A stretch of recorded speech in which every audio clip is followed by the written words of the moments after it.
कर लिया है, अब बुक की समरी देख लेते हैं before we move on.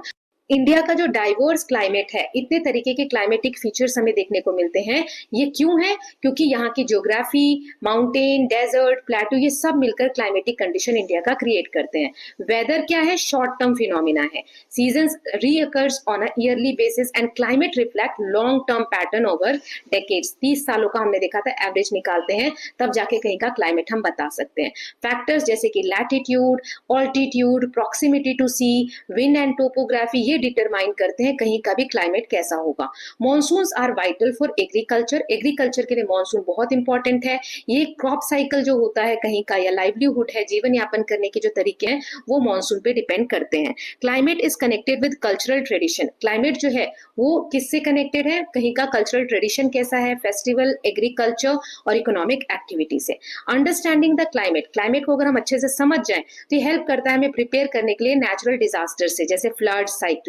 Climatic change जो है, इसकी वजह से एक्सट्रीम वेदर और temperature and can have severe consequences on natural and human world. इसके बहुत ज्यादा सीवियर, बहुत ज्यादा भयानक कॉन्सिक्वेंसेस हमें देखने को मिल सकते हैं या मिल रहे हैं नेचुरल और ह्यूमन वर्ल्ड्स में। ओके, तो ये समरी हो गई। अब हम लास्ट में जो एक्सरसाइज दी गई है, कुछ क्वेश्चन है, उनको फटाफट देख लेते हैं। और क्या हुआ है? Match the climatic factors. So latitude जो होता है, इससे हमने क्या देखा था? It creates difference climate in north and south. Northern part जो है अर्थ का, मतलब नदर्न हेमिस्फेयर जो है और सदर्न हेमिस्फेयर है, या लैटिट्यूड का जो डिफरेंस है, उससे टेम्परेचर का डिफरेंस हमने देखा था। ऑल्टीट्यूड, ये मतलब कि हाइट पे, कीप हायर प्लेसेस कूलर, ठीक है। ऑल्टीट्यूड यानी ऊंचाई, है ना। प्रॉक्सिमिटी मतलब ओशन के करीब है अगर, तो मॉडरेट रहता है टेम्परेचर। मॉनसून विंड्स क्या होते हैं? जो कि वेट एयर लेकर आते हैं इंडिया में during summer period of time. Okay, now next दिया हुआ है आंसर द फॉलोइंग क्वेश्चन। एक एक करके देखते हैं। What is the difference between weather and climate? अगर हमें, मैं अभी आंसर ना दिखाऊं तो वेदर शॉर्ट टर्म फिनोमिना है, क्लाइमेट लॉन्ग टर्म फिनोमिना है ना। तो इसका आंसर आप लिख सकते हैं, weather is day to day condition of the atmosphere, जैसे रेन है, सनशाइन है। लेकिन क्लाइमेट जो है is the average pattern of weather over a long period of time, usually decades, 30 year का लगभग, है ना। सो ये हो गया। सेकेंड क्वेश्चन है, why do places near ocean have milder temperature than places far away from it? जो ocean के पास का एरिया है वहां पर माइल्डर मतलब मॉडरेट टेम्परेचर क्यों होता है एज कंपेयर टू एरियाज जो वहां से दूर है? तो इसका आंसर आप लिख सकते हैं कि the sea acts as a temperature moderator. Sea temperature moderator की तरह काम करता है, जो समर में कूल कंडीशंस क्रिएट करता है, विंटर में warmer, reducing the overall temperature range. इतना सारा समझाने के बाद मुझे नहीं लगता कि इसमें आपको कोई डाउट होना चाहिए। मैंने लैंड जो है वो जल्दी गर्म होती है, जल्दी ठंडी होती है, ये चीजें कॉन्सेप्ट्स मैंने क्लियर की हैं एज कंपेयर टू वाटर, है ना। वाटर जो है, तो इसी डिफरेंस की वजह से ये जो क्लाइमेटिक कंडीशन है, जो ओशन के पास के एरिया है, वहां पे अलग होते हैं, राइट। नाउ नेक्स्ट देख लेते हैं question, what role do monsoon winds play in affecting India's climate? India के क्लाइमेट में मॉनसून विंड का क्या रोल है? सो इसका आंसर आप लिख सकते हैं कि मॉनसून विंड्स ये ब्रिंग करती हैं, मतलब लाती हैं seasonal rainfall which is crucial for agriculture and overall climate pattern in India. Then next question is, why is Chennai warm or hot throughout the year while Leh is cold? Chennai पूरे साल लगभग गर्म रहता है और लेह लद्दाख वाला जो एरिया है वो ठंडा रहता है। ऐसा क्यों? तो इसका आंसर है कि चेन्नई जो है वो इक्वेटर के पास में है, सी लेवल के पास, सो इट स्टेज वार्म। और लेह जो है वो हाई ऑल्टीट्यूड पे है, ऊंचाई पे है, माउंटेन रीजन में है, जिसकी वजह से वो कोल्डर रहता है। ओके, नाउ नेक्स्ट क्वेश्चन देख लेते हैं। सो यहाँ पे दिया, look at the map of India given at the end of this book, identify the climate of these cities, Leh, Chennai, Delhi, Panaji and Jaipur. Is the place near the sea, in the mountain or in the desert? How do these factors affect the climate there? So ये जो जगह है, ये mountain के पास है कि समुद्र के पास है, ये चीजें बतानी है। और यहाँ पे जो क्लाइमेट्स हैं उसके बारे में बताना है, और ये फैक्टर्स कैसे अफेक्ट करते हैं वो बताना है। तो इसका आंसर एक मैं टेबल फॉर्मेट में लिख रही हूँ, आप भी ऐसे लिख सकते हैं। जैसे ले जो है ये माउंटेन रीजन में है, यहाँ कोल्ड टेम्परेचर होता है, एल्पाइन टाइप का क्लाइमेट है क्योंकि माउंटेन पे ऐसे पाया जाता है ड्यू टू हाई ऑल्टीट्यूड, है ना। ऑल्टीट्यूड यानी ऊंचाई। चेन्नई जो है वो कोस्टल एरिया है near Bay of Bengal, India का जो मैप सदर्न वाला देखेंगे आप, यहाँ पर कहीं तमिलनाडु है, चेन्नई। ओके, सो ट्रॉपिकल क्लाइमेट है, mild winters and humid summers है। दिल्ली जो है वो इनलैंड है। इनलैंड मतलब क्या होता है, कोई जगह जो चारों तरफ से लैंड से घिरी हो, है ना, इधर। तो यहाँ पर ना कहीं ओशन दिखेंगे आपको, ना कहीं समुद्र, है ना, पूरा लैंड के बीच में लैंड लॉक होता है, नदर्न प्लेन्स वाले एरिया में आता है। सब ट्रॉपिकल क्लाइमेट है, hot summers and cold winters. Panaji जो है वो गोवा का कैपिटल है, यहाँ पर कहीं इंडिया के मैप में आएगा। सो कोस्टल है, वेस्ट कोस्ट पे आता है, गोवा का कैपिटल है। यहाँ ट्रॉपिकल वेट क्लाइमेट है, हैवी मानसून रेनफॉल्स होते हैं।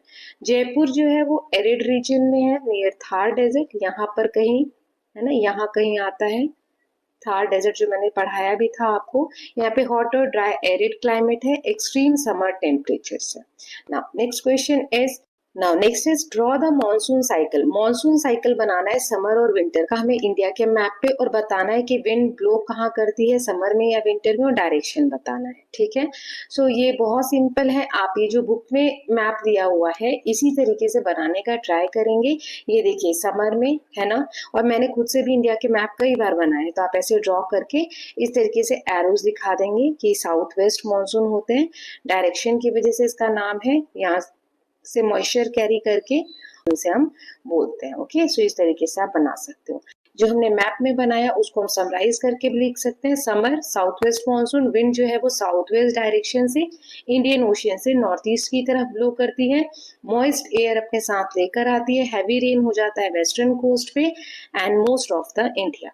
विंटर में क्या होता है, ये नॉर्थ ईस्ट से लैंड की तरफ से साउथ वेस्ट ओशियन की तरफ विंड बहती है, ड्राई विंड्स होती हैं, विंटर वेदर कोल्ड होता है, some moisture over Bay of Bengal, वहां से मॉइस्चर लेकर, और तमिलनाडु में ठंड के समय बारिश होती है। Okay, now next question is, make a colorful poster showing festivals in India linked farming and weather, example Baisakhi, Onam, add pictures or drawings of these festivals। इसकी जो पिक्चर्स थे वो हमने चैप्टर में भी देखे, आप इनके पिक्चर्स कलेक्ट कर सकते हैं और पेस्ट कर सकते हैं, इनके बारे में लिखना है। जैसे मैंने यहाँ पर कुछ एग्जाम्पल दिए हैं, आप एक टाइटल लिख सकते हैं, festivals of India and weather.